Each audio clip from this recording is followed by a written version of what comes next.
These days, the magnificent buildings of Stonyhurst College are home to an independent school. But search in its hidden corners, and Stonyhurst reveals the fascinating history of Lancashire's undercover Catholics. In 1593, when the school was founded, it was illegal to have a Catholic school on English soil. And a Jesuit priest called Father Parsons went across to Calais to set up the school there. Now, you said it was illegal to open a Catholic school. It was actually illegal to be a Catholic. It was. They were persecuted, imprisoned, and worse. And if you were caught harbouring priests, harbouring Catholic priests, you were executed. How were the priests able to continue to say Mass for people? The Jesuit priests or the missionary priests would arrive from Europe, and they would have all sorts of personas as a jewel merchant or as a captain, and they carried everything with them to say Mass. Tell us a bit about this. This was found in a Catholic house very close to where the school is in Lancashire.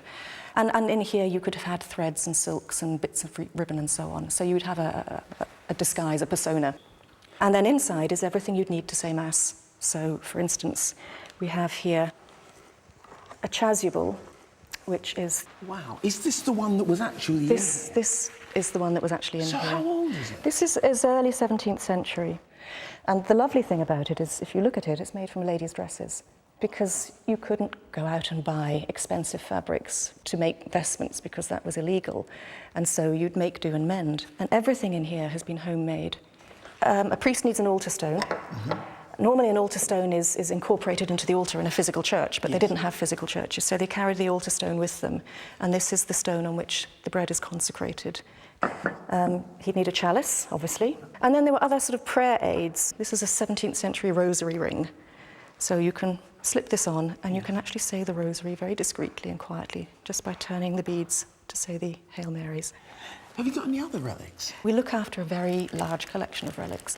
This is probably one of the most extraordinary. It's a little silver box, and on the back it says in Latin, Oculus Dexter. And Oculus Dexter, as you will doubtless remember from your Latin classes at school, means the right eye.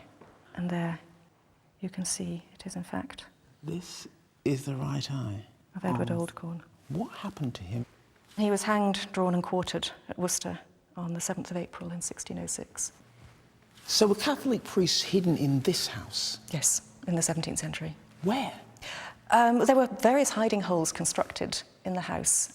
In fact, there's one just up there. Can I see it? Should we go? Yeah.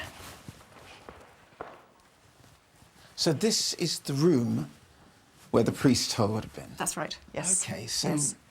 Where would it have been? Right here, hidden in a window seat.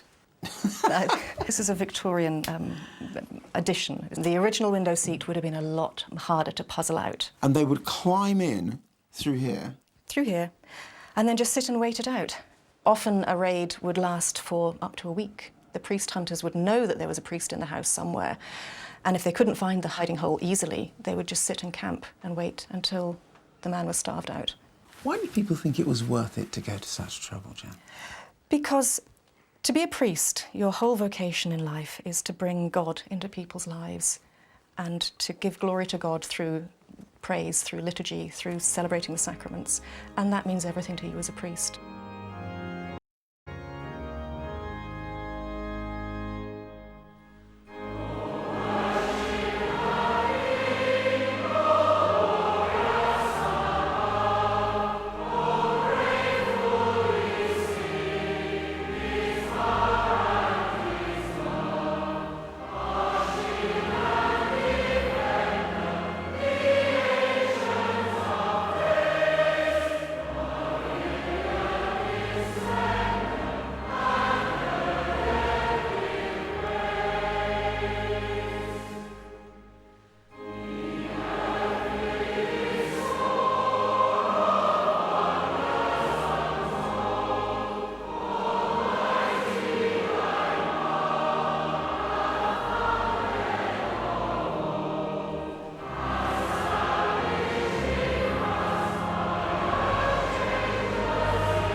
So it'll be a really nice evening, really.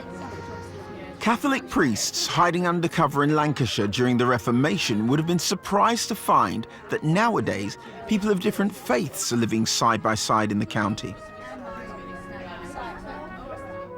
One group of women in Burnley are determined to show that people from different religious backgrounds can be friends, and they've invited me to join their choir.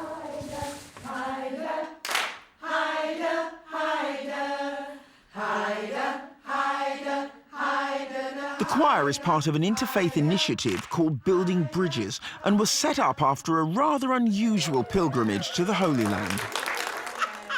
There were 22 women, 11 Christian and 11 Muslim. We went to all of the main holy sites together, including the Jewish sites, because we felt it was really important that we got an understanding of all the three Abrahamic faiths, not just two of them. As a result of that, we've met some Palestinian women, Arabs and Christians, who have been affected by the wall. And they shared with us a particular song. We started an interfaith choir here, and the song that they sang, We Are Sailing by Rod Stewart, is the song that is our signature tune over here, really. Sometimes, at some moments, it was really hard to believe that I was actually there, and to know that it's such a holy place, and the fact that previous prophets had walked where I was walking. We were stood on the waters of the Galilee where Jesus had walked, and it just sort of looking out at the water, and it was all misty and mysterious. You know, we had a wow moment, I suppose. I think the thing that came out of the pilgrimage, for me particularly, was about the thing that unites us is greater than the things that divide us. It's challenged me to see other people as God sees them and not to make judgments. Building bridges between people of different faiths and different races is never easy, as our next performer knows all too well. Carleen Anderson grew up when the civil rights movement of 1960s America was still active, and she began her career aged 3, singing solos in her grandfather's church.